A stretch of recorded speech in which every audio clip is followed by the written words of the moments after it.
This is going to be your second session. We're going to be working through the remaining steps that I would hope that you manage to achieve this term and also through the holiday and the start of next term.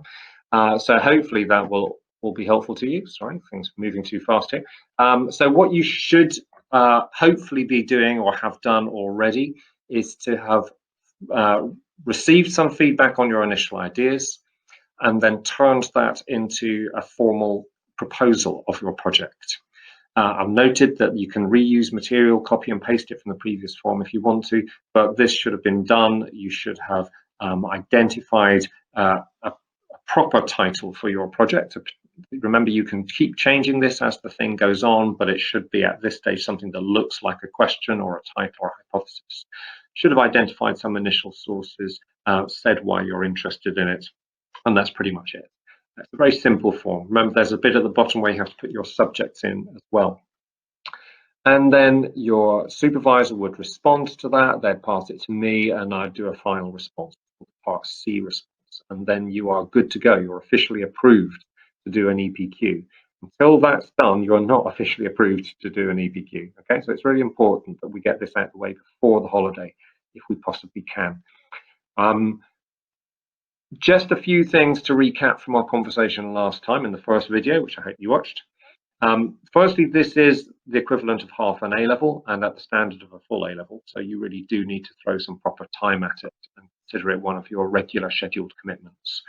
I talked about not plagiarizing.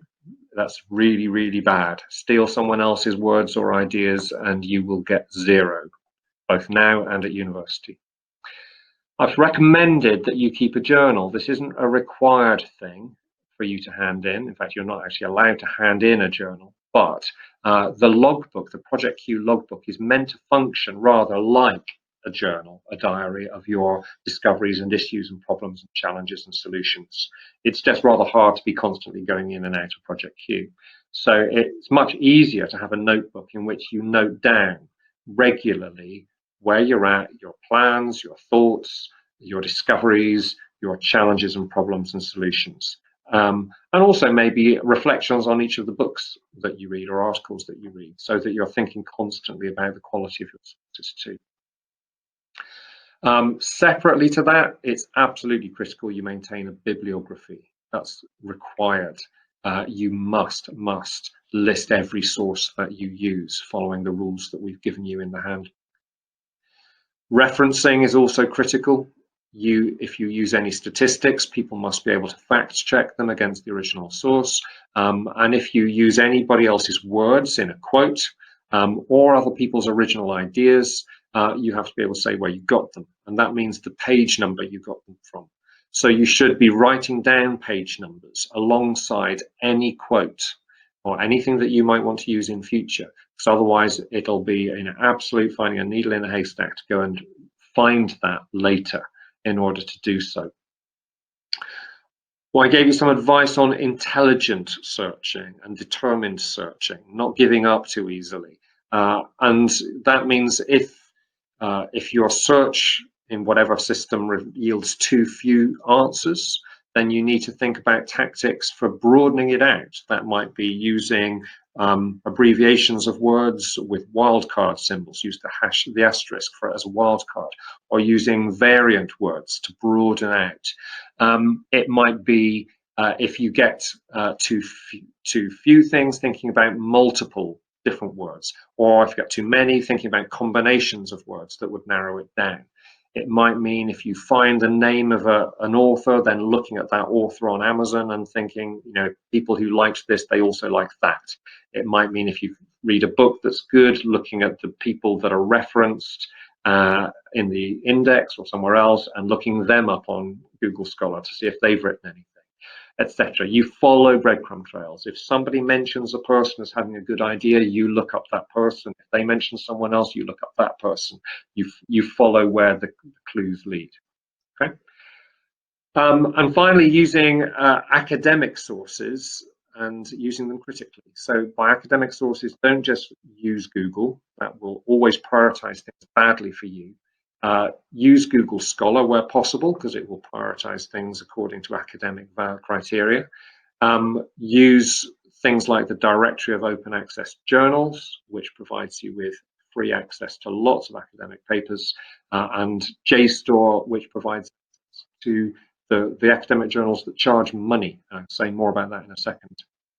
And then finally, read all of your sources critically and make notes on the critical value of your sources. I will remind you of the things that we said. We mentioned, and these are all in your handbooks, we mentioned the Craven criteria, reflecting on whether you have contradicting information or corroborating information between sources, thinking about reputation of the person, their level of access to info, is it primary, is it secondary, etc. Thinking about whether they have a vested interest, something to gain or lose, whether they have real expertise, what are their qualifications, thinking about whether there are other reasons why they might be biased, could be their background, their culture, their ethnicity, their gender, all sorts of things, that make people less than neutral. We're all slightly less than neutral, aren't we? So drawing attention to that doesn't mean they're wrong, just you draw attention to it. So those kind of points, and there's another one we mentioned called the CRAP test that we nicked from an American university. It says similar sorts of things, but you might like that kind of language. One of the things which the exam board strongly advise is that you maintain a reflective, maybe table of comments on the validity of your sources. So it might be that you annotate your bibliography as you go along, you list the sources and then you make a comment. It could be that you put that in a table, that you have the sources in one column and then comments on their validity and value in a separate column. But something like that is pretty much required if you're to get them all of the marks for research. Again, that's 20% of the marks on research. I mentioned to you that under normal circumstances I would be sending you all off to the Bristol Library, and at the moment that might be a problem, but you can still get lots of stuff through libraries. If you get yourself a library card using the link that we've put here, then there are an awful lot of things that you can get online through the Bristol libraries. And hopefully they might open up soon or over the summer, and when they do, you should go. There is a libraries catalogue that covers every library in the southwest, from Gloucestershire down to Taunton, and anything that you find in any library, you can request it from Bedminster or Bishopston, and it will be sent to Bedminster or Bishopston for you to pick up. So that's called an interlibrary loan, and you should make use of it. You can also search the university library catalogues, Bristol Uni and UWE. Eventually, if they open up properly, you'd be able to go into them. But again, sometimes you can get interlibrary loans from the university catalogues as well. All of the sources that we've mentioned to you as good for research are listed in this little tab on Project Q on the resources tab, along with 3 very good examples of sample logbooks. I'll be saying a little bit about those later, but sorry, the software cut out on me, so I'm just having to redo the entire second half of this session. I was just saying that those 3 logbooks that you can download from Project Q, they all got 50 out of 50, A star, 100%. So they're definitely worth a look. And I'm going to say a bit more about them later. Just draw attention to the New Scientist and New Internationalist on this particular page, because we've just renewed our subscription to both of those. The login information does work for New Scientist already, so you can have the whole back catalogue of that. The New Internationalist is still not come through, so that's not working at the moment, but I'll let you know when it is. Below that, a whole load of other stuff, but the first of which it mentions, you can just see it at the bottom there, is JSTOR. So I just want to mention JSTOR to you. This is the database that all academics use for paid journals. So the DOAJ, Directory of Open Access Journals, gives you access to all the free journals, academic journals. JSTOR gives you access to all the paid academic journals. And currently we're on a free trial for that through till 15th of July with these login details. But actually I've just handed over huge sums of money to give you full access for the rest of the year. That will possibly kick in the next few days, but it might not until the beginning of August. So there might be a gap where you can't access it. but JSTOR is definitely going to be a place where you should be looking. Another place that you should be looking for many of you is this Gale in Context database. This again has summaries of issues, position papers on a huge range of issues: environment, global issues, opposing viewpoints, science, world history. Within that, there's a sort of a summary article about all of the different perspectives on the issue, and then links to other articles. Again, trial through till 15th July, but that will be followed by full access for the rest of the year when we've got it properly sewn up. It's really important with these that you reference them carefully, because in a sense what they're doing is summarizing an issue in a way that you are doing in your EPQ. So it would be very tempting to plagiarize this, but at the bottom of each article they have the reference details, and it's very important that you reference it as you would any other source. Don't pass their work off as yours. Finally, this isn't available yet, but again, should be very soon, possibly in the next week, possibly 1st of August. We have access to the back catalogues, the archives for these A-level review magazines, which have huge numbers of articles targeted at A-level students. Brilliant for your normal A-level work if you study these subjects, but also for an EPQ if you want to search the database relevant to you. So to the form. This form is strangely titled the Planning Review, and the reason for that is that the first bit of it is all about planning and is basically an action plan for the project, and then the second two boxes are where with your supervisor you review your plan. I've already said that 20% of your marks are for planning and organisation, so it's critical that you show lots of evidence of your planning and organisation. The title for this says that this should cover your next steps in planning and researching and the deadlines that you'll set yourself. In other words, what I intend to do by when, what resources I'll use, and how I'll implement any recommendations. It's really important that this is a dated action plan. The dates can be fuzzy. They don't have to be exact dates. The dates can be, for example, by the end of the summer holiday, end of September, end of October, etc. That's fine. And the dates can change.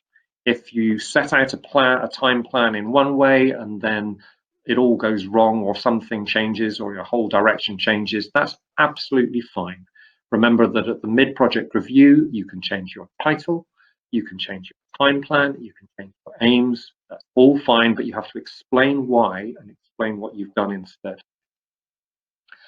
I'm going to strongly recommend that you begin this form with a paragraph which summarizes any responses made to recommendations from the proposal and which establishes and talks about the aims for your project.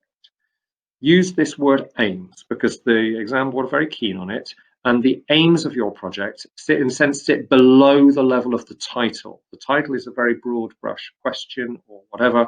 Beneath that, your aims will be the questions, the underlying questions you hope to address, or areas you hope to explore or to gain understanding of, what you hope to achieve through the project. That is your aims. There's no rule as to how that must be done. You just must have some aims. Okay, so later you can just reflect on whether you're achieving your aims or not. You may also want to reference your methodology, particularly if that's going to be anything more than simply secondary research of academic articles and books. If it's going to involve any primary research or any other sort of different kind of methods of research, mention that here. Beyond that, we want to see a detailed, bullet-pointed, dated action plan with all the specific things that you will want to do. And in a second, I'll run through what those might include. When you then come back in September, your supervisor will discuss this plan with you, and you may tweak it and make further suggestions. This planning review should be quite a dynamic, organic document. So I'm suggesting that what you do is put in your thoughts now as they are, and bash in everything you already know that you have done or plan to do, and then keep adding to it and refining it through the summer as you come up with new things, or new sources, new ideas, tweak the plan, so that by the time you come back in September, you're in a position to have a conversation with us as your supervisor, and we can talk through the nature of the plan and maybe then refine it even further.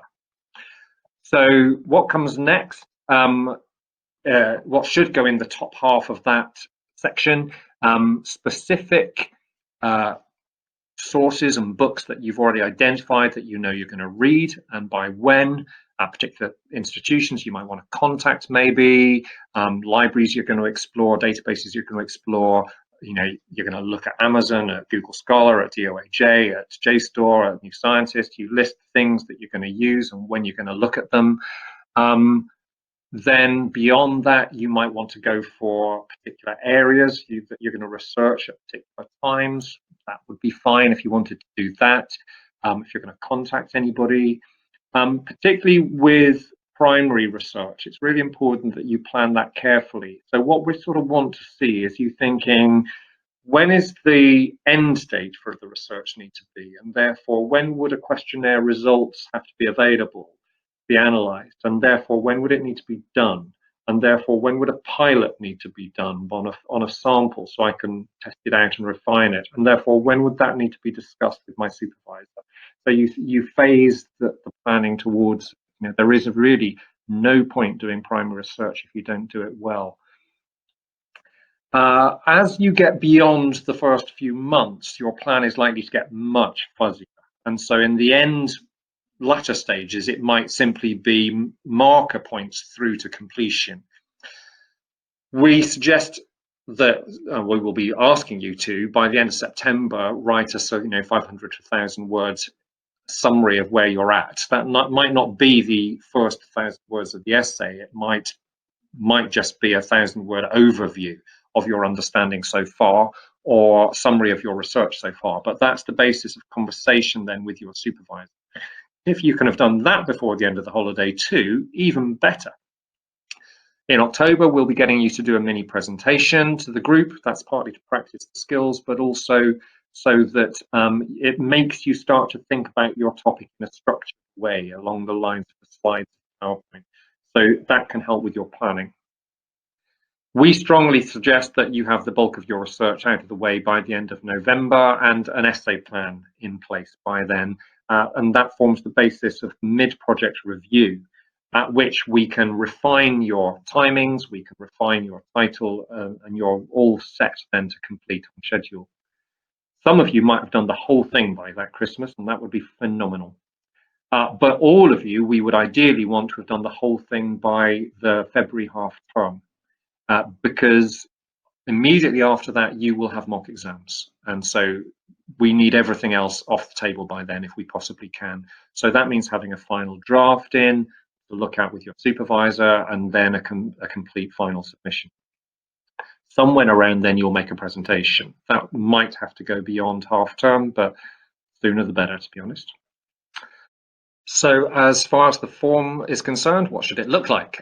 Here are some examples we prepared earlier. This one has basically done what I said on the tin. It's got 8 or 9 bullet points. They are very roughly dated, but only very roughly. It's got some nice things in it, you know, conversation with an interview with an MP, some good sources, some good places to look, but it's just a bit thin. Here, if I can make the thing move, here's another one. This is looking much richer in terms of the range of sources that it mentions, including a visit to Antigua and a hawksbill turtle project. The dating is very rough and could be more precise than just by Christmas, by Easter. But it's got good stuff, and it doesn't have an introductory paragraph. I would definitely want to nudge you in that direction. Now we're getting a little bit meatier. This has got some detailed dating and some really good actions in it, although very little by way of specific sources. And again, I would want to encourage you to have a balance between specific sources you know that you plan to read and general actions or places that you plan to look. It does have an introductory paragraph, although that doesn't particularly get into the detail of what the aims and focus of the project are, and that would be something I would strongly encourage you. Even more detail. Lots of actions, lots of dates. Again, not too much by way of specific sources. This one's good at things like I'm going to draft an introduction to the essay by this point. I'm going to do some search background of the authors by that point. I'm going to get a family member to read over a draft by this point. So some really nice process things. But again, not much detail that's specific to the sources or the places she's going to look for research. No introductory paragraph. You can do better. Right, now we're on to the 3 that you can download from Project Q. All of these got 50 out of 50. So full A-star, bulletproof projects. On this one, you can see lots of dates, lots of specific sources mentioned. You can see a really nice introductory reflection that's identifying the problems that they're facing, the feedback that they've had so far, the solutions that they're beginning to wrestle with to try and solve the problems. You can see this being used as a much more reflective document rather than the very listing sort of approach of those previous ones. This feels like the person using it more like a journal to reflect on the issues they're facing and what they do with that. At the bottom here, you can see there's some quite detailed reflection on the feedback conversation with the supervisor, which leads then some real detail here on tweaks and changes that are going to be made to the plan and issues that are being faced. And then followed by some additional timed actions that the student's going to do as a result of that conversation to really flesh out the plan. So it's really being very organically used and developed. This one, again, fantastic, lots of detail, lots of specific sources. There isn't an introductory paragraph, but you can see that they have broken the project down into separate aims and they've looked at the plan within those sections. So to try and develop their historical knowledge of the Weimar period, or under aim 2, to develop their understanding of women's rights in the period. So I do really like that. Some good reflection on the conversation with the supervisor, and at the end, some more changes and new avenues that they're going to look into. And I particularly like the last sentence there. It says, I've also started to collate a source evaluation document where I assess the potential issues, reliability, and usefulness of my main sources, where we are strongly recommending that you do that. You really, as you go along, you reflect on quality and value, and you record that in a table or some such document. And finally, this one, we're looking at, again, a nice introductory paragraph which reflects on the clarity of the aims and the title. You might flesh that out with even more detail on what the aims really are. Some nice content there in terms of the sources and the timings, some nice reflection at the top end, some more additional detail at the end about the supervisor conversation. So this is really what you are aiming for in your final solution here. So that's your task by the end of the summer holidays, to have got this in a form where we can sit down and discuss it with you. And remember, I'm suggesting you start it now and then sort of add to it and tweak it through the holidays so that you get it to that point. If you do not manage to get your project proposal signed off before the summer holidays, then don't let that stop you. I don't want you falling behind. Go on and do this form as well. And if necessary, we'll sign them both off in one go when we get to September. All right, so that's it. You obviously do need to have a break, you need a rest, but the holiday is also a great time to get stuck into a book or into a more extended task. So do try and carve out some time where you will try and throw yourself into this and make a dent in it. You won't regret it if you do. The 2 things that really matter to this qualification, one is commitment and the other is enjoyment. If you are committed and you invest time, you'll do well. But you also do need to enjoy it. And if you're finding it a slog, and if you're you're not able to give it time, or you're not enjoying what you're reading, then maybe it's not right for you. But that said, it's the most fabulous of qualifications for developing your skills, and it will make you feel tremendously well prepared when you go to university. It may even make an impact on your offer. So that's it, all from me. Have a fabulous break. Bye-bye.